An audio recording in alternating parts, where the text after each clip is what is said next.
कुदरत का सबक। 60 वर्षीय जयप्रकाश जी, जो कि प्राइवेट नौकरी से निवृत्त हो चुके हैं, आज सुबह जब सैर करके घर की ओर लौट रहे थे तो मन में सोचने लगे कि रिटायरमेंट के समय मैं सोचता था कि मैं बंधन से मुक्ति की ओर जा रहा हूँ, लेकिन अब समझ नहीं आता इसे जीवन की स्वतंत्रता कहा जाए या जीवन में ही मृत्यु का पूर्वाभ्यास। और जब जीवन साथी का साथ भी न हो तो बड़ा खाली खाली सा लगता है। जीवन एक एक पल बड़ी मुश्किल से तिल तिल करके खिसकता है। रह रह कर वह अपने गांव की व्यस्त दिनचर्या को याद करने लगते हैं। वह गिनी चुनी गलियां, वो मुट्ठी भर लोग, सब कुछ इतना छोटा कि एक दिन में पूरा गांव ही नाप लिया जाए और करीब करीब हर आदमी से मुलाकात हो जाए। उस समय लगता था जैसे दुनिया मुट्ठी में है। वह छोटी सी दुनिया जैसे ही हाथ से छूटी कि सब कुछ छूट गया। दरअसल शहर में आने से पहले जयप्रकाश जी अपनी पत्नी सुलोचना और बेटे राकेश के साथ गांव में ही रहा करते थे, परंतु अपने बेटे राकेश की उच्च शिक्षा के लिए उन्हें गांव से शहर आना पड़ा, जहां उन्होंने अपना मकान खरीद लिया और अपनी छोटी सी दुनिया में ही खुश रहने लगे। परंतु ये खुशी शायद किस्मत को मंजूर नहीं थी। शहर आने के 4 साल बाद ही उनकी पत्नी सुलोचना की हार्ट अटैक से मृत्यु हो गई। जैसे तैसे स्वयं को संभालते हुए बेटे को माँ बाप दोनों का प्यार देने लगे। बेटा राकेश ही अब उनकी दुनिया था। उच्च शिक्षा के बाद राकेश नौकरी के लिए विदेश चला गया।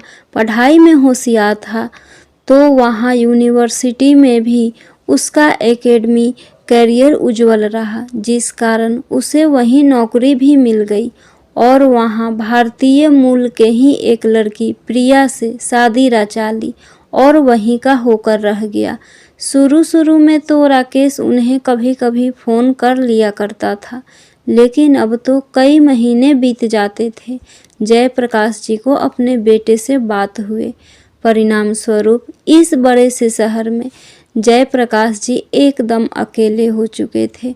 आज जब सैर करके जयप्रकाश जी घर को लौटे तो आसपास पसरे सन्नाटे को दूर करते हुए अचानक फ़ोन की घंटी बज उठी। उन्होंने रिसीवर उठाया तो दूसरी ओर से आवाज़ आई, हेलो बाबूजी, मैं राकेश बोल रहा हूँ। हाँ बेटा, बोलो बेटा, कैसे हो? बच्चे कैसे हैं? बहू कैसी है? इतने दिनों बाद बेटे की आवाज़ सुनकर उत्साहित जयप्रकाश जी ने एक ही साथ में कई प्रश्न कर डाले। बाबूजी, हम सब ठीक हैं। आपकी तबीयत कैसी है? ठीक है बेटा। अब तबीयत का क्या है? इस उम्र में कुछ न कुछ तो लगा ही रहता है, परंतु शरीर चल रहा है, इसलिए भगवान का हर पल शुक्रिया अदा करता हूँ। क्या बात है बेटा, आज बहुत दिनों बाद फ़ोन किया? क्या बूढ़े बाप की याद नहीं आती? क्या बताऊं बाबूजी, जिंदगी इतनी व्यस्त हो गई है कि कुछ करने के लिए समय ही नहीं मिल पाता। बहुत दिनों से रोज़ सोच रहा था कि आपको फ़ोन करूं, परंतु किसी न किसी काम में व्यस्त हो जाता था। राकेश ने अपनी परेशानी बताते हुए कहा तो जयप्रकाश जी बोले, यह बात तो तुमने सच कही बेटा। जैसे जैसे पद बढ़ता है जाता है, जिम्मेदारियां और भी बढ़ती जाती है। फिर राकेश झिझकते हुए बोला, बाबूजी, मैं आपसे एक बात कहना चाहता हूँ, कहीं आप बुरा तो नहीं मानेंगे? तभी जयप्रकाश जी ने कहा, कहो ना बेटा, बुरा मानने वाली क्या बात है? वह बाबूजी, मैं सोच रहा था कि आप वहाँ भारत में बिल्कुल अकेले हैं। अब आपकी तबीयत भी ठीक नहीं रहती, जिस कारण मुझे आपकी चिंता सताती रहती है। और हम लोगों को तो आपको पता ही है कि हमारा कभी कभार ही भारत आना हो पाता है। इसलिए यदि आपको ठीक लगे तो आप हमारे साथ अमेरिका चले आइए। यहाँ आपके दोनों पोते पोती भी आपका साथ पाकर खुश हो जाएंगे और आपका समय भी सुखपूर्वक कट जाएगा। यहाँ मुझे आपकी चिंता सताती रहती है। यदि आप यहाँ आ जाएंगे तो हम लोग भी आपकी ओर से निश्चिंत हो पाएंगे। अपने प्रति बेटे का प्यार देखकर जयप्रकाश जी को बहुत अच्छा लगा। अपना देश छोड़कर विदेश में बसना तो वो नहीं चाहते थे, लेकिन फिर सोचने लगे कि बेटे की बात भी तो सही है। उम्र के इस पड़ाव पर अकेले रहकर भी कैसे जीवन जिया जाए। और वैसे भी 5 वर्ष बीत चुके हैं मुझे इस नौकरी से रिटायर हुए। कहीं ऐसा न हो कि किसी दिन अचानक मेरी आंख बंद हो जाए और मेरा बेटा मेरी अर्थी को कंधा देने भी न पहुंच पाए। यह सोचते हुए जयप्रकाश जी ने अपने बेटे को अपनी सहमति दे दी। फिर राकेश बोला, बाबूजी, अब आप यहाँ हमारे पास आ जाएंगे तो अपने मकान की अब कोई ज़रूरत नहीं है, इसलिए उस मकान को बेचने पर लगा दीजिए। मकान को बेचने की बात सुनकर जयप्रकाश जी कुछ हैरान रह गए, क्योंकि इस मकान के साथ उनकी पत्नी की मीठी यादें जुड़ी हुई थी। इस मकान की एक एक चीज़ को उसने अपने हाथों से सजाया था। परंतु बेटे की बात भी सही है कि अब इस मकान में वापस कौन आएगा। यह सोचकर उन्होंने मकान बेचने के लिए हाँ कर दी और अगले दिन ही न्यूज़पेपर में मकान बेचने के लिए विज्ञापन दे दिया। कुछ ही दिनों में मकान का सौदा हो गया। करीब 1 महीने बाद राकेश भारत आ गया और मकान के पैसों का लेन देन कर लिया। जयप्रकाश जी ने बैंक में जो भी एफडी बनवा कर रखी हुई थी, राकेश ने उसका भी ड्राफ्ट बनवा कर कैश करवा लिया और सारी संपत्ति बेचने के बाद अब जयप्रकाश जी ने अमेरिका जाने के लिए सारी तैयारी कर ली। बेटे बहू और पोता पोती के साथ रहने के लिए वह बहुत अधिक उत्साहित थे। निश्चित समय पर वे लोग एयरपोर्ट पहुंच गए। राकेश ने कहा, बाबूजी, आप यहीं सोफे पर बैठिए, सारे फॉर्मेलिटी पूरी करने के लिए समय चाहिए। मैं चेक इन करने के बाद आता हूँ, फिर आपको लेकर चलूँगा। जयप्रकाश जी वहीं सोफे पर बैठ गए और उनका मन अपने अतीत में खो गया। एक एक उनकी जिंदगी के पन्ने खुलने लगे। जिस मकान को उनकी पत्नी ने इतनी शौक से बनवाया था, उसे बेचते समय उनका मन भारी हो रहा था। शहर में आने से पहले जयप्रकाश जी ने अपनी पत्नी सुलोचना को कहा था कि घर किराए पर ले लेते हैं और आराम से रहेंगे, परंतु सुलोचना तैयार नहीं थी और कहने लगी, हम किराए पर रहकर तो केवल वर्तमान ही आराम से बिता पाएंगे, परंतु भविष्य की चिंता सताती रहेगी। चाहे जैसे भी हो, एक छोटा सा मकान या फ्लैट लोन लेकर खरीद लो, कम से कम वृद्धावस्था में कहीं भटकना तो नहीं पड़ेगा। कितने शौक से मैंने यह मकान बनवाया था। सुलोचना भी तो कुछ दिनों ही इस मकान में रह पाई। अचानक एक रात को उसकी तबीयत इतनी ज़्यादा खराब हुई कि सांस आनी ही मुश्किल हो गई। इलाज के लिए उसे अस्पताल में दाखिल करवाएं, परंतु डॉक्टर की लाख कोशिशों के बावजूद भी उसे बचाया नहीं जा सका और इस दुनिया में मुझे अकेला छोड़कर भगवान को प्यारी हो गई। कुछ समय बाद राकेश भी विदेश चला गया, परंतु उनके जाने के बाद जयप्रकाश जी बेहद अकेले हो गए थे। कहीं पर भी उनका मन नहीं लगता था। इतने बड़े घर में अकेले रहना तो उन्हें ऐसा लगता था कि मानो घर काटने को दौड़ रहा हो। जयप्रकाश जी, जिन्होंने कभी घर का काम किया ही नहीं था, अब खुद ही खाना पकाने लगे थे और घर के साफ सफाई करने के लिए एक काम वाली बाई को रख लिया था। अचानक जयप्रकाश जी का ध्यान भंग हुआ। उन्हें लगा कि काफ़ी देर हो चुकी है, राकेश अभी तक चेक इन करके आया क्यों नहीं। घड़ी पर नज़र डाली तो लगभग 2 घंटे का समय निकल गया था। जयप्रकाश जी ने अमेरिका जाने वाली फ्लाइट के काउंटर पर जाकर पूछा, मैडम, मेरा नाम जयप्रकाश शर्मा है, मेरे बेटे का नाम राकेश शर्मा है, हमें अमेरिका जाने वाली फ़्लाइट पकड़नी है। मेरा बेटा चेक इन करने के लिए आया था, पर वो मुझे कहीं नज़र नहीं आ रहा। जयप्रकाश जी के बात सुनकर काउंटर पर कार्यरत एक महिला ने यात्रियों की लिस्ट देखकर बताया, जी हाँ, राकेश शर्मा नाम का एक यात्री यहाँ आया था जिसने चेक इन किया था, लेकिन अमेरिका के फ़्लाइट निकले हुए तो 1 घंटे से भी ज़्यादा समय हो चुका। उस महिला के बात सुनकर जयप्रकाश जी की हैरानी का ठिकाना न रहा। वे बोले, परंतु मैडम, उस फ्लाइट से तो मुझे भी अमेरिका जाना था। मुझे लिए बिना फ्लाइट कैसे चली गई? ऐसा तो संभव नहीं हो सकता। अंकल जी, जितने भी यात्री उस फ्लाइट में जाने वाले थे सभी चले गए, कोई भी यात्री छूटा नहीं है। अगर कोई यात्री नहीं पहुंचता तो हमारी ओर से घोषणा की जाती है, महिला ने कहा। तो जयप्रकाश जी रुआसी आवाज़ में बोले, तो क्या मेरा बेटा अमेरिका चला गया मुझे लिए बिना ही? इसका मतलब तो ये हुआ कि उसने मेरा टिकट लिया ही नहीं था। ऐसा कैसे हो सकता है? फिर कुछ संभल कर उस महिला से बोले, बेटा, तुम्हें एतराज़ न हो तो मैं एक फ़ोन कर सकता हूँ, अपने बेटे से बात कर सकता हूँ। तो काउंटर पर बैठी महिला ने बात करने के लिए उन्हें फ़ोन दे दिया, लेकिन जयप्रकाश जी राकेश को फ़ोन लगाते रह गए। जयप्रकाश जी को ऐसा लग रहा था जैसे वो अभी चक्कर खाकर गिर ही पड़ेंगे। जयप्रकाश जी के पैरों तले तो मानो ज़मीन ही खिसक गई। वो अपना सर पकड़कर ज़मीन पर धम से बैठ गए। सोचने लगे, ये कैसी जालसाजी है? क्या मेरा बेटा इतना कठोर हो सकता है, जिसे पढ़ने लिखने में हमने अपने जीवन के सुनहरे दिनों को भी पसीनों में भिगो दिया था, अपनी खुशियों को उसका जीवन संवारने पर ही न्यौछावर कर दिया था। वो बेटा अपने बूढ़े बाप के साथ ऐसा कैसे कर सकता है? तभी उन्हें अपनी पत्नी की कही गई एक एक बात याद आने लगी। सुलोचना मुझसे हमेशा कहती थी कि अपने बुढ़ापे के लिए थोड़ा बहुत जमा करिए, लेकिन मेरा एक ही जवाब होता था, ले देकर राकेश ही हमारा इकलौता बेटा है।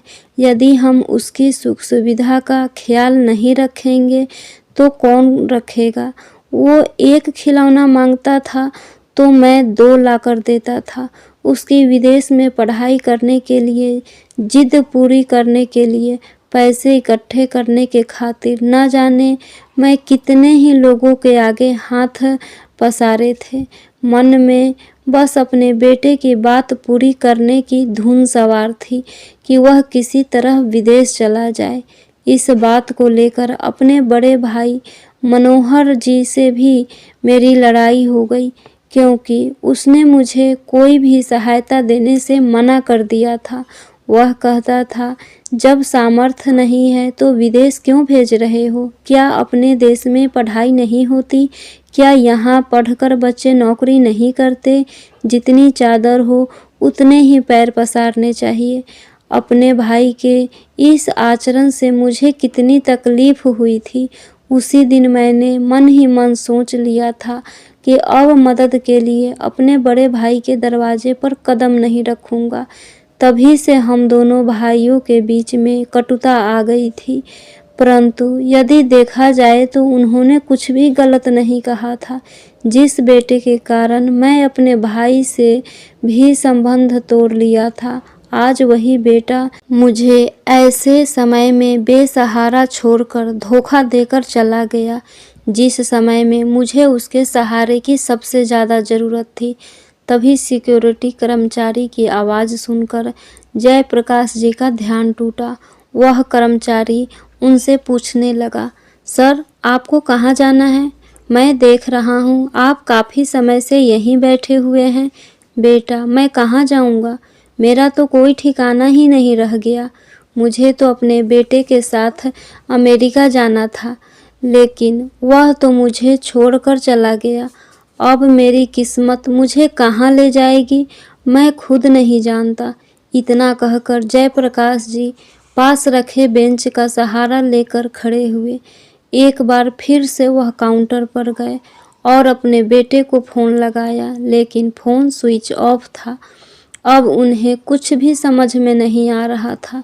लड़खड़ाते कदमों और दुखी दिल से वो एयरपोर्ट से बाहर निकल आए और सोचने लगे, हे भगवान, ऐसी मुसीबत की घड़ी में मैं कहाँ जाऊँगा? मुझे कौन सहारा देगा? अब तो मेरा घर भी मेरे पास नहीं रहा। फिर अचानक एक विचार आया और उनके दिल की धड़कन तेज हो गई। क्या मैं अपने बड़े भाई के पास जाऊं? क्या वो मेरी मदद करेंगे? क्या उन्होंने मुझे माफ़ कर दिया होगा? इसके अलावा मेरे पास अब कोई और चारा भी नहीं है। उनके सामने रोऊंगा, गिड़गिड़ाऊंगा, अपनी मजबूरी बताऊंगा तो शायद उनका मन पिघल जाए। एक बार चल कर देखता हूँ। यह सोचते हुए वह बस पकड़ने के लिए आगे बढ़ गए। करीब 2 घंटे के बाद वो अपने भाई मनोहर के घर पहुंच गए। डोरबेल बजाई तो उनकी नौकरानी ने दरवाज़ा खोला और पूछा, किससे मिलना है? मनोहर भैया घर में हैं? जी हाँ, बाबूजी तो घर पर ही हैं। आप कौन हैं? उनसे कहो कि उनका भाई जयप्रकाश आया है। उसी समय मनोहर जी बाहर आए और अपने छोटे भाई को ऐसी हालत में देखकर हैरान रह गए। जयप्रकाश जी का सब्र का बांध टूट गया और वो फूट फूट कर रोने लगे। मनोहर जी उन्हें अंदर लेकर आए और अपने भाई से उनकी इस हालत का कारण पूछा, परंतु जयप्रकाश जी कुछ बोलने की हालत में नहीं थे। उनका मन कर रहा था कि अपने भाई के कंधे पर सर रखकर जी भर के रोएं। उनकी आंखों से अविरल आंसू की धारा बहती जा रही थी। मनोहर जी ने तुरंत नौकरानी से पानी लाने को कहा। जयप्रकाश, आखिर बात क्या है? तुम इस तरह बार बार क्यों रोए जा रहे हो? और ये क्या हालत बना रखी है तुमने अपनी? लो, पहले पानी पी लो और शांत हो जाओ। अब तुम अपने घर में हो, अपने भाई के पास। जयप्रकाश जी एक गहरी सांस लेते हुए थोड़ा पानी पिए और रुआंसी स्वर में बोले, भैया, मैं क्या बताऊं? आपको इस उम्र में आकर मेरे बेटे ने ही मुझे छल लिया। मैंने कभी सपने में भी नहीं सोचा था कि ऐसा दिन भी मुझे देखना पड़ेगा, जहाँ चारों तरफ केवल अंधेरा ही अंधेरा होगा। मैं कुछ समझ नहीं पा रहा। तुम पहेलियाँ मत बुझाओ। तुम्हारी ये हालत देखकर मेरे मन में न जाने कितने प्रश्न एक साथ उठ रहे हैं। मनोहर जी ने पूछा। जयप्रकाश जी ने सारी घटना उसके सामने बयां कर दी। मनोहर जी ने गहरी सांस लेते हुए उनकी एक एक बात बड़े ही ध्यानपूर्वक सुनी और बोला, ये कैसी विडंबना है भगवान! तुमने अपने बेटे को पढ़ने लिखने के लिए और एक अच्छा इंसान बनने के लिए अपना सब कुछ दांव पर लगा दिया। तुम्हारे साथ ऐसा सलूक क्या माँ बाप इसी दिन के लिए अपने बच्चों को पाल पोस कर बड़ा करते हैं? कितने स्वार्थी हो गए हैं आजकल के बच्चे। भैया, समझ नहीं आ रहा मैं क्या करूं। इस उम्र में मैं कहीं नौकरी करने भी नहीं जा सकता। बेहतर होगा कि मुझे किसी वृद्धाश्रम में भेज दो। कहते कहते वह फूट फूट कर रो पड़े। उनके आंसू उनके अंदर चल रहे तूफानों को साफ साफ बयां कर रहा था। अपने छोटे भाई की ये हालत देखकर आज मनोहर जी का कलेजा मुंह को आ रहा था। फिर रुआंसी स्वर में बोले, ये क्या कह रहे हो जयप्रकाश?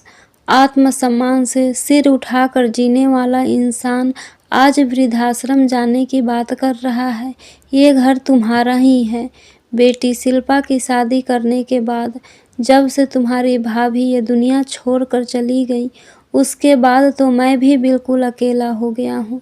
तुमने बहुत अच्छा किया जो तुम यहाँ आ गए।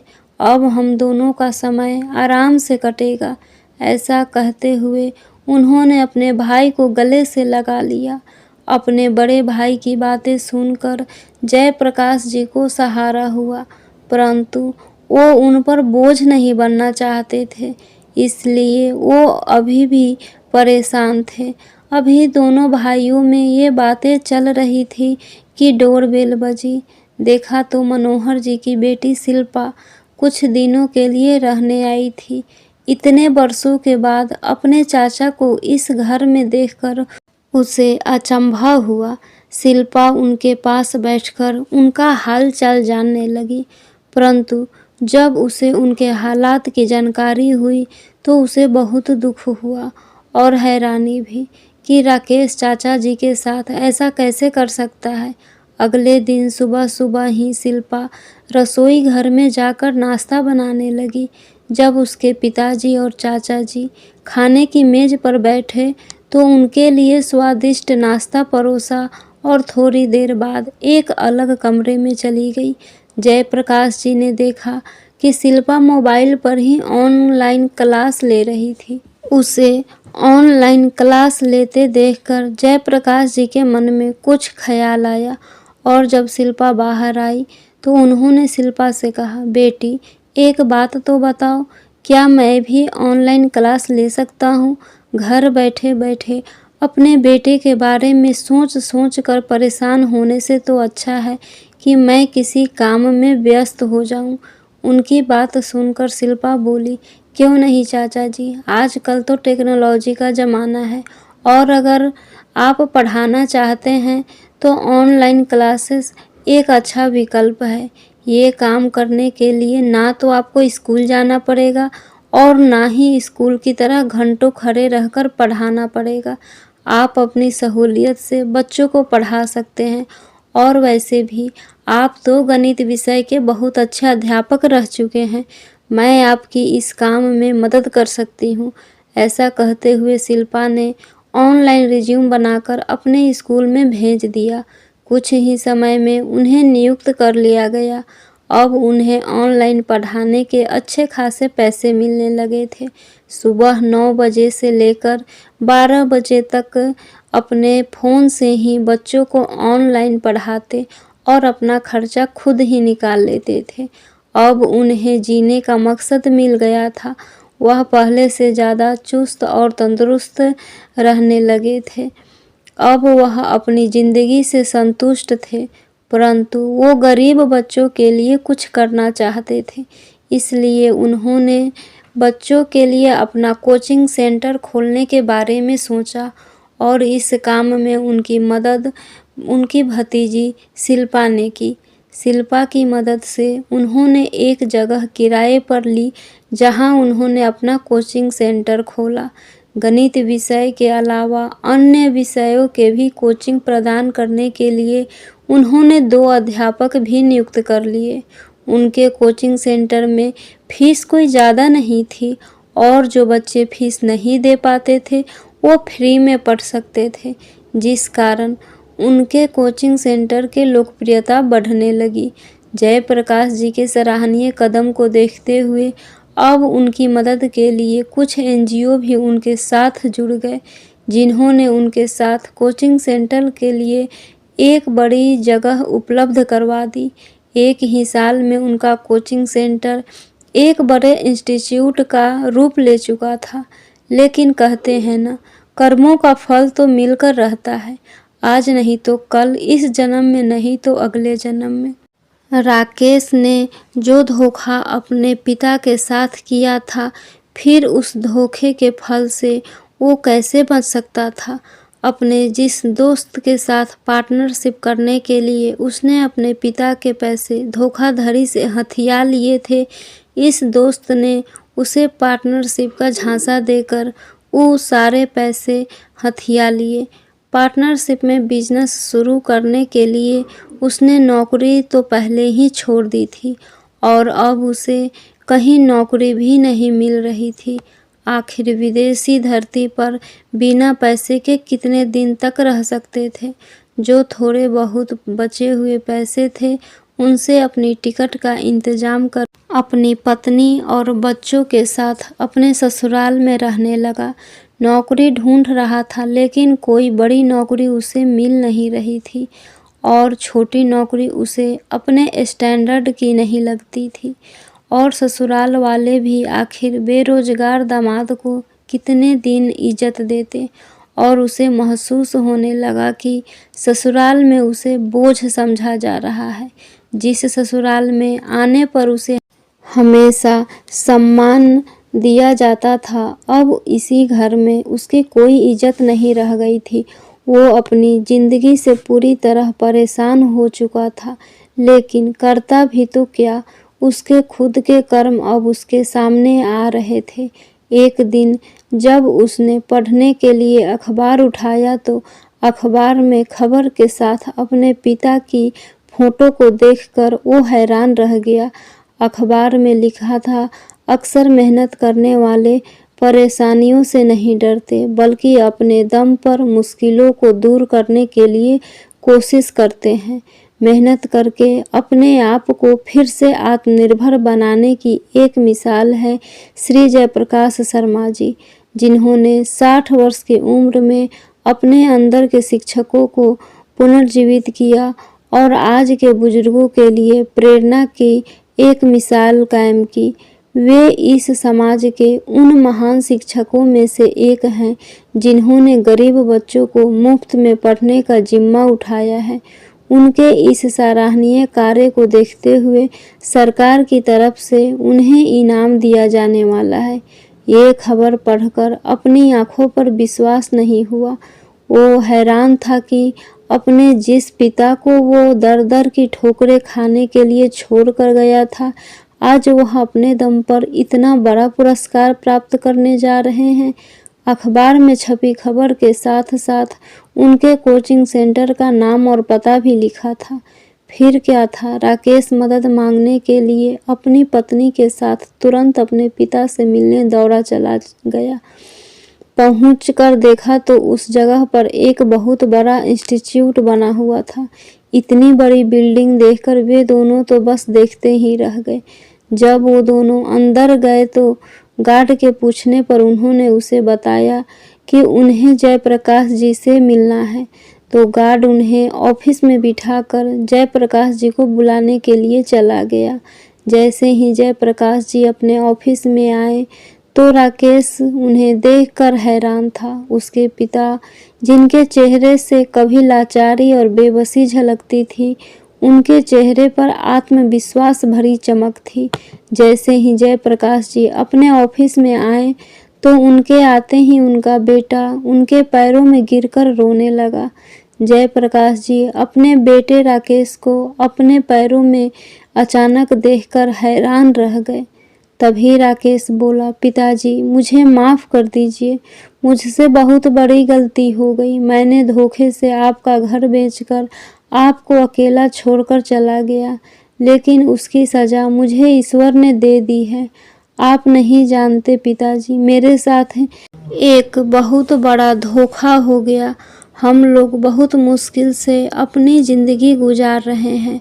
अब मुझे आपका ही सहारा चाहिए। जयप्रकाश जी अपने बेटे की बात सुनकर बोले, बेटा तुम शायद भूल गए थे कि ईश्वर की लाठी में आवाज़ नहीं होती, लेकिन जब पड़ती है तो इंसान कहीं का नहीं रहता। और जहाँ तक बात रही मेरे माफ़ करने की, तो जो तुम लोगों ने मेरे साथ किया है उसके लिए मैं तुम्हें कभी माफ़ नहीं कर सकता। तुमने एक बूढ़े पिता के विश्वास को तोड़ा है। यहाँ अकेला मरने के लिए छोड़कर जाने से पहले तुमने मेरे बारे में एक बार भी नहीं सोचा।